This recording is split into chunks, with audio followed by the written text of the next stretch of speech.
Assalamualaikum warahmatullahi wabarakatuh. Perkenalkan, nama saya Marzuki Adja, mahasiswa Unsik semester 1 dari program studi pendidikan agama Islam Fakultas Ilmu Tarbiyah dan Keguruan. Di sini saya akan mempresentasikan hasil dari materi mata kuliah Filsafat Islam yang akan dijelaskan sebagai berikut. Sebelum ke materi, kita akan menjelaskan dulu apa itu filsafat. Filsafat adalah ilmu yang mempelajari masalah mendasar dalam kehidupan seperti pengetahuan, eksistensi, nilai, bahasa, akal, dan pikiran. Filsafat juga dapat diartikan sebagai pandangan tentang dunia dan segala hal di dalamnya. Terdapat juga filsafat Islam. Filsafat Islam adalah cabang filsafat yang mempelajari ajaran Islam secara sistematis dan radikal untuk memahami hakikat Tuhan, alam semesta, dan manusia.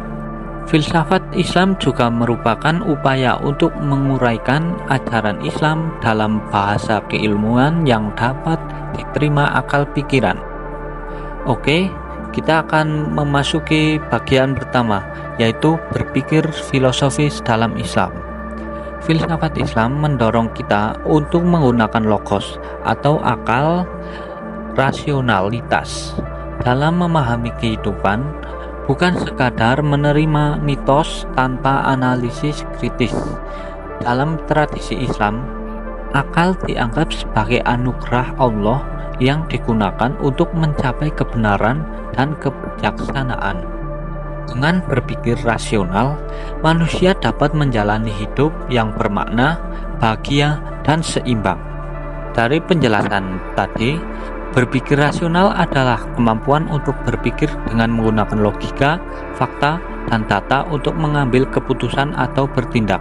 Seseorang yang berpikir rasional biasanya tidak melibatkan perasaan atau kepentingan dalam proses berpikirnya.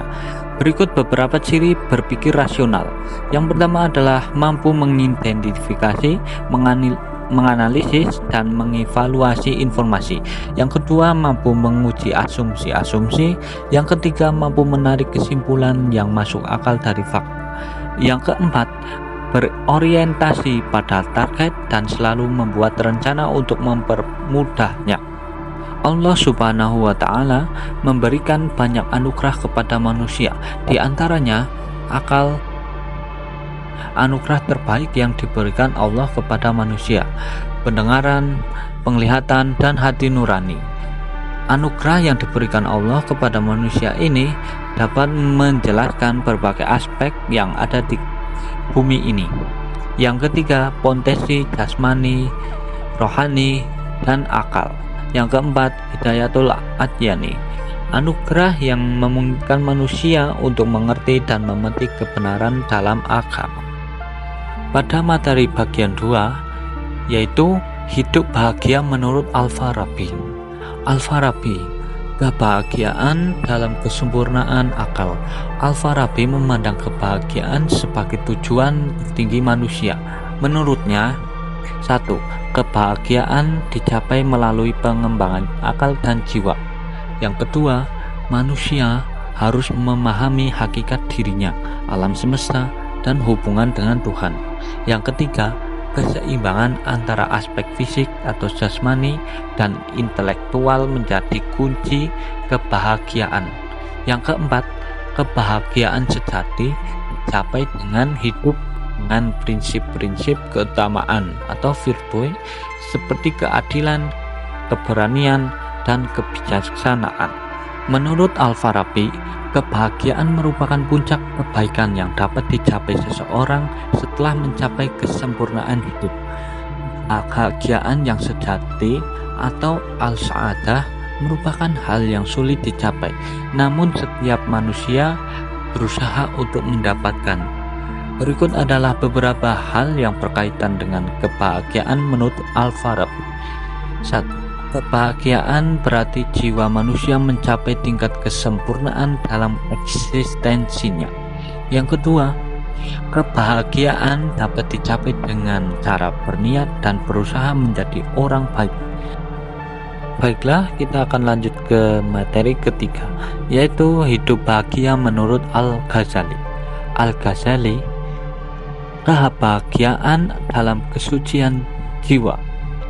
Al-Ghazali mengaitkan kebahagiaan dengan hubungan spiritual yang mendalam. Yang pertama, kebahagiaan adalah keadaan jiwa yang dekat dengan Allah. Yang kedua, manusia harus menyucikan diri dari penyakit spiritual seperti kesombongan, iri hati, dan cinta dunia. Yang ketiga, kebahagiaan sejati datang dari pengabdian kepada Allah Subhanahu wa Ta'ala dan hidup yang selaras dengan syariat. Yang keempat, Al-Ghazali juga menekankan keseimbangan antara duniawi dan ukhrawi dengan pandangan bahwa dunia adalah sarana menuju akhirat. Jiwa atau takjizatun nafas adalah proses membersihkan jiwa dari sifat-sifat tercela dan menghiasnya dengan sifat-sifat terpuji. Proses ini dilakukan dengan cara tahalli atau membersihkan diri dari sifat-sifat yang mendukung nafsu dan menjerumuskan ke dosa. Tahalli membersihkan jiwa dengan sifat-sifat terpuji dan mengganti kebiasaan buruk dengan kebiasaan baik. Tajalli berbebas dari nafsu amarah dan mencapai nafsu mardiyah. Al-Ghazali juga mengajarkan bahwa hati adalah bagian paling mudah terpengaruh. Baik buruknya perilaku manusia bergantung pada hatinya. Ilmu sejati adalah cahaya yang terpatri di hati. Ilmu yang bermanfaat adalah jika diamalkan karena Allah. Puasa dapat menyeimbangkan batin manusia. Lanjut ke materi yang keempat, yaitu sehat jasmani dalam perspektif Islam. Islam mengajarkan pentingnya menjaga kesehatan jasmani sebagai amanat dari Allah Subhanahu wa Ta'ala. Yang pertama, makanan halal dan thayyib. Mengonsumsi makanan yang sehat, bergizi dan halal sebagai bentuk ibadah karena Allah. Yang kedua, olahraga dan aktivitas fisik. Rasulullah menganjurkan olahraga seperti memanah, berenang, dan berkuda untuk melatih fisik manusia yang seharusnya dilatih menjadi kekuatan yang besar. Yang ketiga, istirahat yang cukup. Islam mengatur ritme hidup seperti waktu kerja, ibadah, dan tidur. Yang keempat, kebersihan. Prinsip toharoh atau bersuci dalam Islam menunjukkan pentingnya menjaga tubuh tetap bersih. Kesehatan jasmani menjadi fondasi untuk menjalankan ibadah dan aktivitas sehari-hari dengan optimal. Lanjut ke materi yang kelima, yaitu sehat mental menurut Ibnu Sina. Ibnu Sina atau Avicenna, filsuf dan dokter muslim, memberikan pandangan komprehensif tentang kesehatan mental. 1. Keseimbangan jiwa. Menurut Ibnu Sina, kesehatan mental adalah hasil dari keseimbangan emosi, pikiran, dan jiwa. Gangguan mental terjadi jika ada ketidakseimbangan dalam salah satu aspek ini. 2. Terapi psikologis.